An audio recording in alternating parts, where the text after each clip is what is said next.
Well guys, the ambulance is in the shop. You know what that means? That means it's time to work on Project Crew Hauler. That's right, I came up with a name. I don't know how I like it yet. Let me know what you guys think. I think it fits because we got crew cab and it's going to be hauling all of our stuff. So Crew Hauler, let me know what you think. But anyway, let's get after this episode.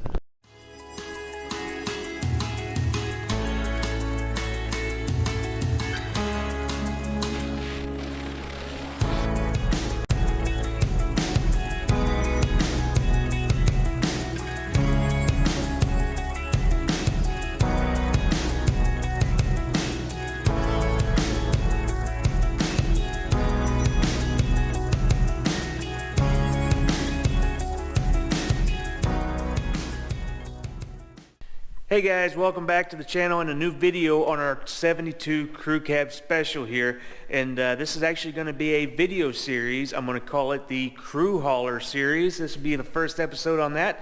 And about a week or so ago, I made a post on the community tab on the channel and polled my subscribers and to see what they thought on my bed options on this project. If they would think style side bed like this with dually fenders, or a hauler bed, or like a Western hauler style bed, flatbed for this truck, and see what they thought. And the hauler style bed seemed to be a little bit more popular option, and I think that's what I'm going with because it's going to fit the build really well. If you remember on the previous episodes we've had on this truck, I'm going to put this on a 450 chassis, that ambulance you saw at the beginning of this episode, and it's dually. And these trucks never had dually beds from the factory, so you're going to have to custom make one. And that hauler bed really fits the theme of the build, and it's going to fit the duals real well. But as kind of a joke, not really serious, it was just kind of a joke, I put a third option on the poll as don't cut up that crew cab. And if you watched our first episode on this thing, I asked what you guys thought and how I was kind of in the air whether I wanted to cut this thing up or not, and the majority of you guys in the comments of that video said nope, it's fine, you know, do the resto mod, it's going to be awesome. And kind of went with it, and it's like 68% don't cut up that crew cab on that poll. So I thought at the beginning of this episode I'm going to go through why I picked this truck and how I'm not really cutting it up. So let's go check that out. Okay guys, whenever I said cut it up, that's kind of being a little over dramatic. What I'm going to be doing is, first off, taking this, you know, all the engine and chassis and everything out of this thing, and it's going to be setting on that new chassis.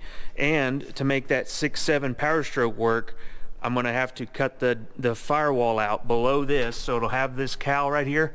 It'll be this part right here I'm going to be cutting out, and the floor in here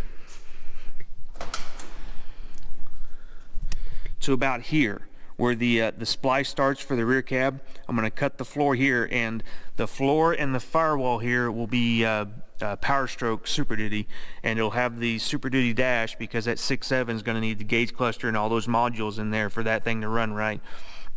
Plus the creature comforts of having the dash, but we'll talk about that later. First, we're talking about why I picked this truck.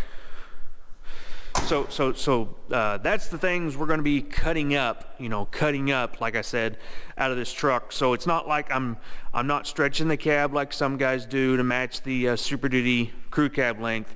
It's going to be original on the outside, and it's still going to have the cowl right there is going to be the same, and these fender supports are going to be the same. They're going to be cut out a little bit so I can clear stuff here, but it's going to have I'm going to put a metal or aluminum grill on it. We're not going to do the 72 grill, we're going to do a 69 and older grill, but you know, it's going to have the old grill, it's going to have the old look and everything about it still. So when I say cut up, I'm being a little over dramatic, and you know, we're not really destroying the truck. So but why I picked this truck, when I saw this truck for sale, I thought, man, this is going to be awesome for this project because first off, the roof is really nice. These crew cabs are terrible about the roof rotting out of them, and our crew cab highboy build that we're going currently, that we just got back from the sandblaster, it has some rot showing up right there and in the back corner over there, and not bad. A lot of them have holes, you know, it's just kind of where the metal's starting to pit away. This one's really good shape. And this is a part that's going to be left alone, so it's nice that I'm not going to have to do any body work with this roof. So a lot of the trucks that are in poor shape, the roof is completely gone. Well, not gone, but there's just massive holes right here.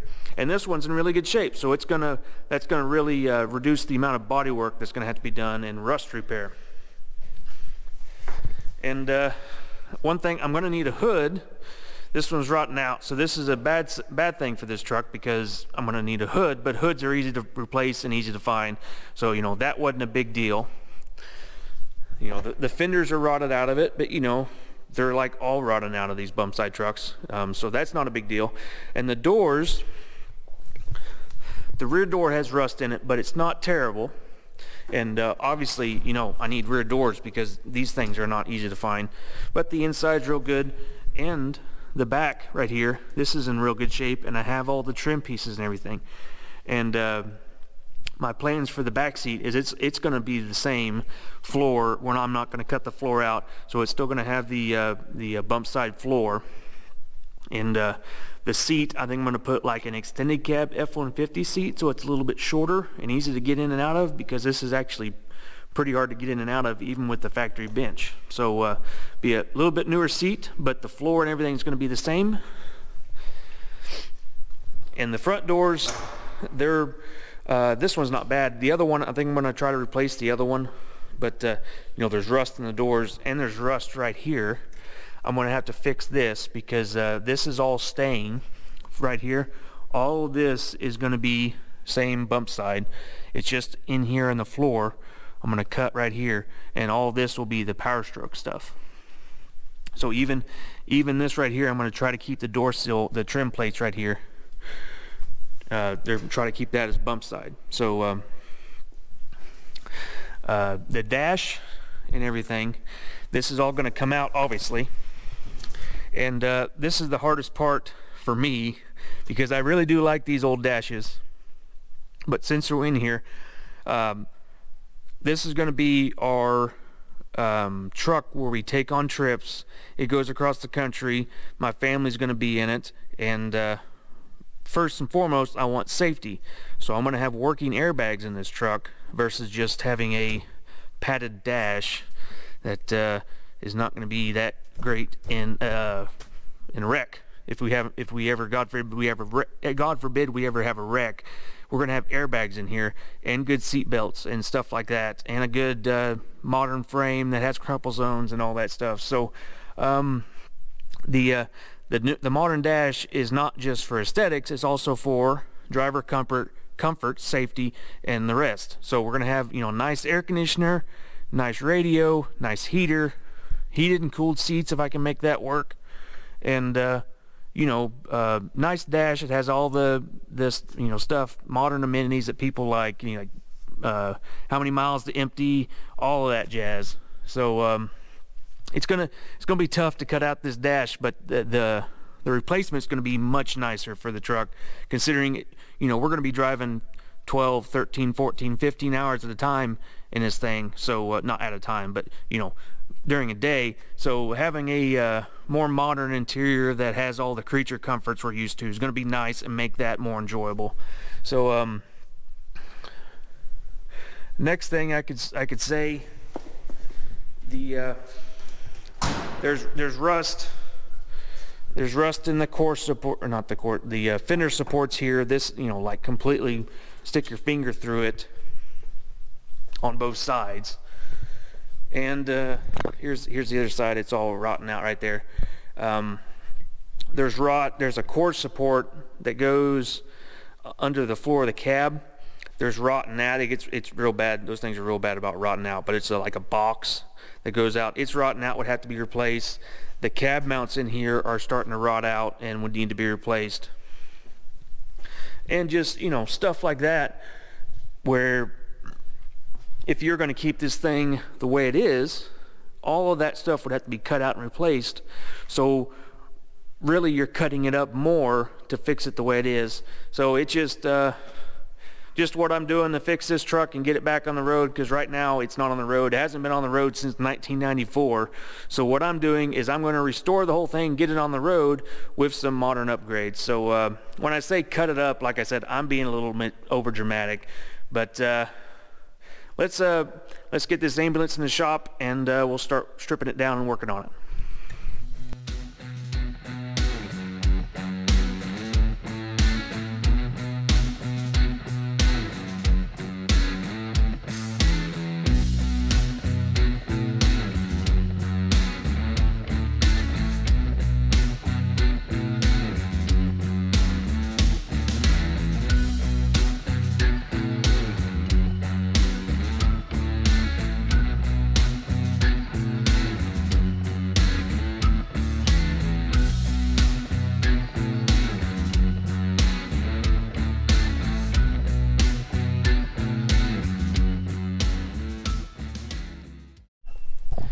I got the ambulance pulled in the shop here. It's already doing some work underneath it. There's like a bazillion wires and hoses and everything going from the body of the truck to the box of the ambulance, and just cutting all that stuff to get it out of the way, and then I'll be pulling the box off. Going to use the lift, I think, to pull the box off and then put a trailer under here and set the box on it and get it out of here. But it's just bolted down with like 8 bolts. Brackets on the frame, so as long as I get all the wires and everything detached and the bolts out, I think it should just come right up. The big thing is right there, there's like a passageway through the cab, and there's a bundle, like 6-inch bundle of wires going from the cab into here in this center console. That was kind of like their communications, all the radios and the controller for the box and everything, the oxygen and the vacuum pumps and everything. It all went, there's a center console here that got busted up in the wreck, and all that went to that. So I think right now I'm gonna tackle trying to clean all this up so I can get to it. It's full of glass and all of that stuff. It's not fun to deal with. So I'm gonna attempt to get this all cleaned out so I can get to those wires and start cutting those wires, so we'll be able to pull the box off of this thing. So I'm gonna get after it.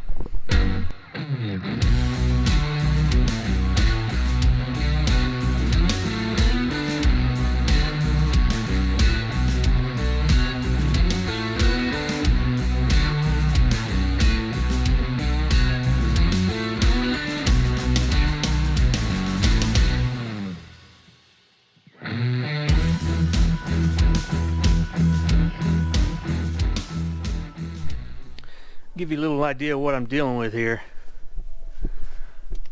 All of those wires is what I'm after. They go up under here and go into the ambulance box, and there is glass everywhere because the windshield is completely busted out of this thing. But that side cleaned up pretty good. I'm going to tackle this side here, try to get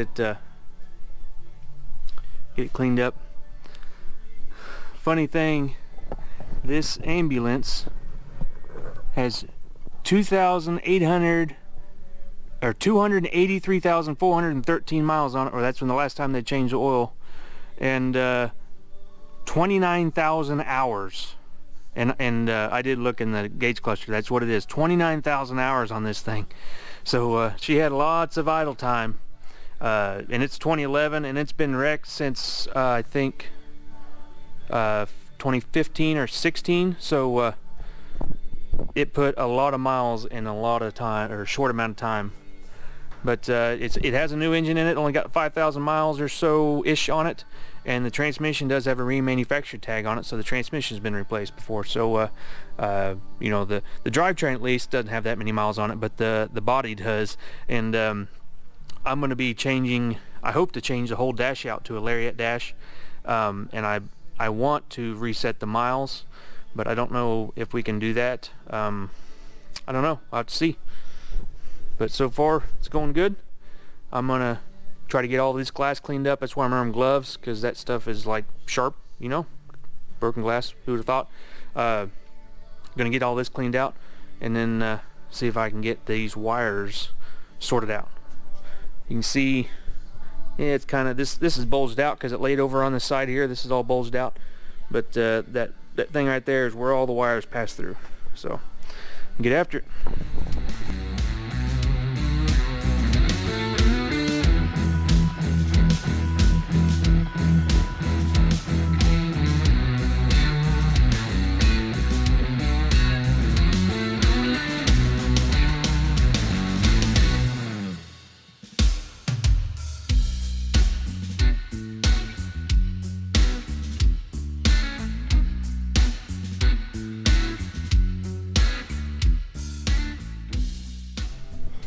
Yeah, that's a lot better, isn't it? Got most of the glass out of here. All the rat's nest of wires. I think I'm going to pull the seat out, and because I'm going to pull these seats out anyway, but I think they're right in there behind the, underneath this center console deal here, and right there in the corner, this seat. So I'm going to pull the seats out and then yank that center console out. Then I'll have lots of access for that and get all those wires cut, and I'll be able to pull the floor mat and get this thing a lot cleaner in here. But for now, I guess I'll start pulling seats. Well, I got the seat pulled out, and now you can see the mess. And there's connectors here, but I think I'm just going to start cutting wires because that's going to make them easier to pull through. And I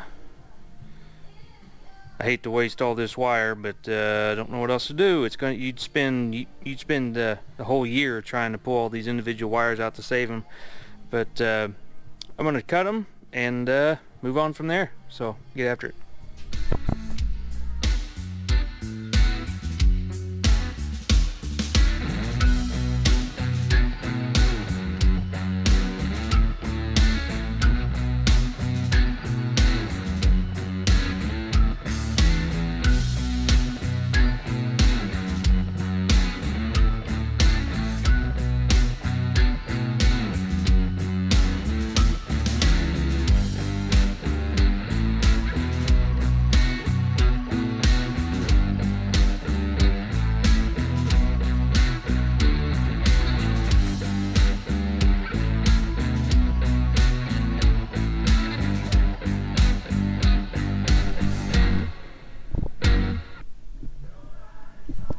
That's a lot of wires. It's amazing how many wires were hiding under that center console. I think I have them all cut away from the box right here though. My plan is all I have left to do is hook up or unhook the bolts. There's like 8 bolts underneath thing, like 3/4 inch bolts. Once I get those off, I'm gonna pick it up, get the weight off the chassis, and try to pull it forward, and hopefully those wires there will pull through the cab, and then I'll be able to pick it up out of the way. But all of these are still attached everywhere, so I gotta chip away at that and get these kind of cut off and pull out of there, just so I can clean everything up and get this glass out of here, so you don't get glass in your fingers every time you try to work on this thing. I think I might for a while, but hopefully I can make it a little bit better. So we'll get after it.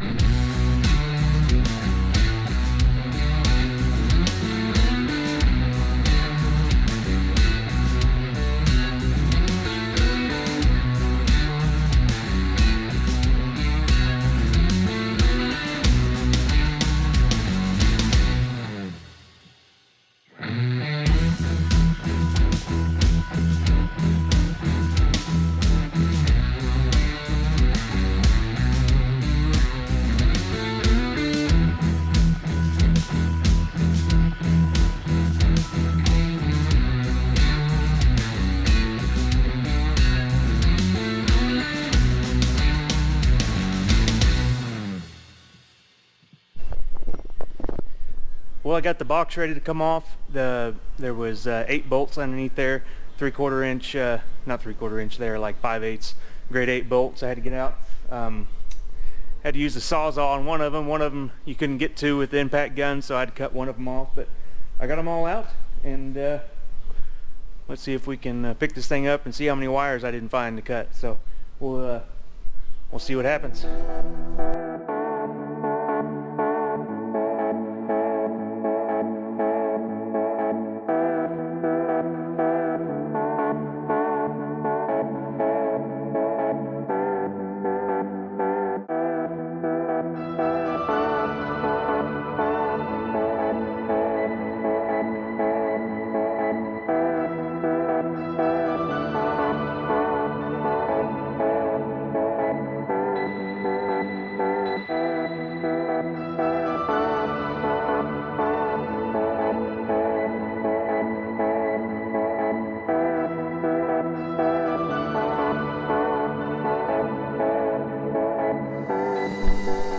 Well, ran into a bit of a snag.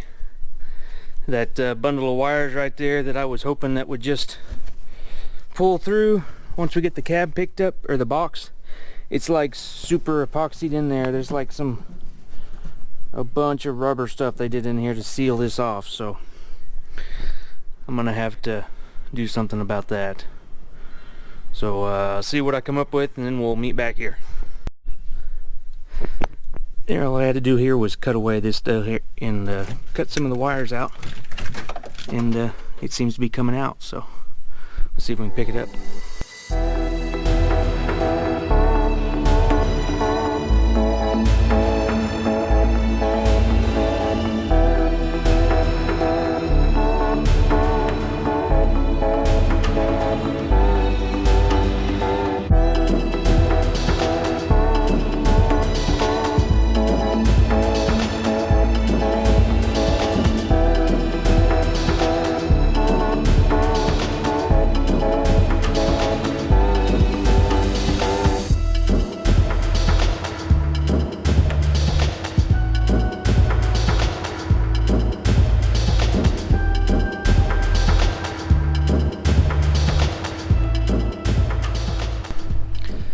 Well, the box is off the ambulance, and it's actually gone because this weekend I had a buddy that said he wouldn't mind having it for a deer stand, so he just came and backed his trailer up here, and we just dropped that on his trailer. So it's gone, which is nice. It's already out of my hair. I don't have to deal with it, and he gets to make something out of it, so that's cool. Here we got the box off the truck. This will give you a good look at the suspension and why I'm using this truck for the this project, because right here it has kind of four-linked airbag, complete airbag suspension. And I say kind of because the top link is this big huge sway bar, which I guess it still acts as a four-link, but it's all one piece because that's the sway bar side to side, and it is very stiff because I was jacking up one end to get access to this bolt right here was the one, well, not this one, that other one over there. It was the one that gave me trouble, but both of these gave me trouble as you couldn't get to them because of the suspension stuff here.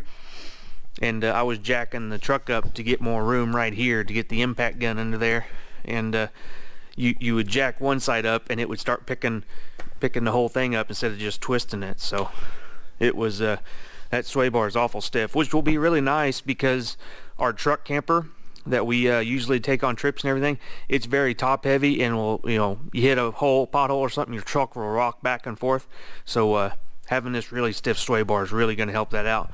Plus it has these sensors here that will auto level your truck and with the airbags and keep it at the same ride height, or set ride height. So that's cool. I don't know if I'm going to use the system that was on this because it's going to be non-adjustable or adjustable on the fly. You can change the rod length and get your ride height right, but I wouldn't mind having a controller in the cab and raise the truck up and drop it down whenever I want to, different heights for different conditions. Has a built-in air tank that's nice and put away and tucked up in there. This is the compressor and control box for the air system, and I don't know if I'm going to be using this unit yet or not. I haven't dug into it to see if I can use it, but it's a nice big compressor. It's got a dryer. There's the dryer. It's got a air dryer on it, so you don't get a bunch of water in your tank from compressing. It has great big Firestone airbags. This one's blown. I think that one might be okay. I remember whenever I got this truck, we actually started it and drove it to the trailer, and the compressor and everything was running, and it tilted like this, so that one was blown and wasn't getting air. But this one over here, it's kind of it's not too bad, but I figured if I'm putting one over there, I might as well get two and replace this one too, just so we don't have any problems. This thing had both of the shock mounts broke off on that one. That one's been broke off and welded, so definitely a hard life, but I'll be getting new mounts and I'm going to replace those, so we don't have to worry about that breaking off anymore. These mounts for the ambulance box, they just bolt on, so I'm going to be taking those off. Here's a little bit better shot of the air compressor. There's the dryer back there. So yeah, I really like this rear setup with the airbags and the air ride. You know, there's other companies that make these kind of setups, but they're always really expensive. So it's nice to already have this on this truck and everything. And the way, if you've ever been in a 450 or 550 truck, you know that this is going to be a big upgrade, because those things ride horrible because they have a lot of springs. They got to carry a bunch of weight. Yeah, I started stripping out the interior here. It's still pretty dirty, but just whittling away at it, getting a little further along. I think it's going to turn out nice once I just start cutting everything away I don't need. And like here on this, they extended the rear frame right here, so I'm going to be cutting this off right here for the factory length frame. Fuel tank goes right here. I had actually robbed it out for a different truck. I took the fuel tank, I needed a plug and the fuel lines for a different truck, and kind of wish I didn't do that, because now I need that stuff. But I'll be able to replace that and get a replacement tank. No big deal.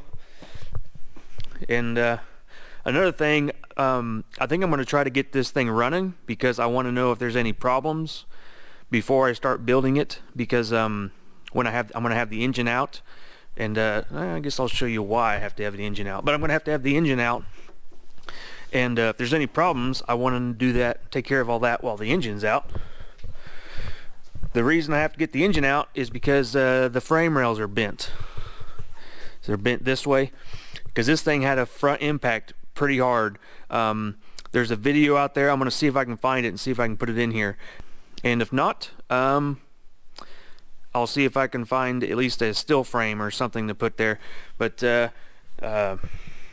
got hit real hard right there on the front end, and it laid over on its side. It didn't roll over, it just laid over. But the frame rails are bent.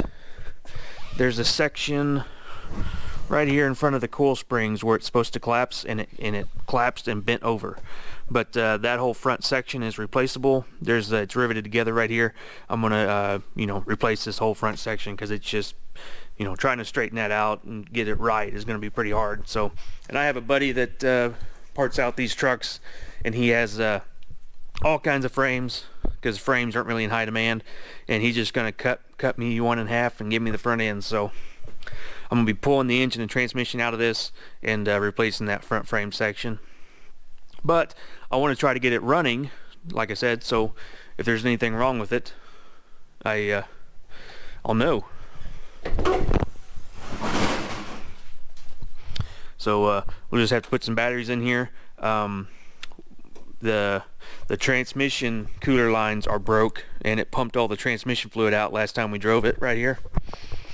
So I'm going to try to loop those together and put a little bit of fluid in the transmission so it's not spinning dry. But a couple of batteries, and we'll see if it'll start. It should. It started up and everything fine whenever we got this thing. But that was a while ago, and things can happen, so I want to check it out.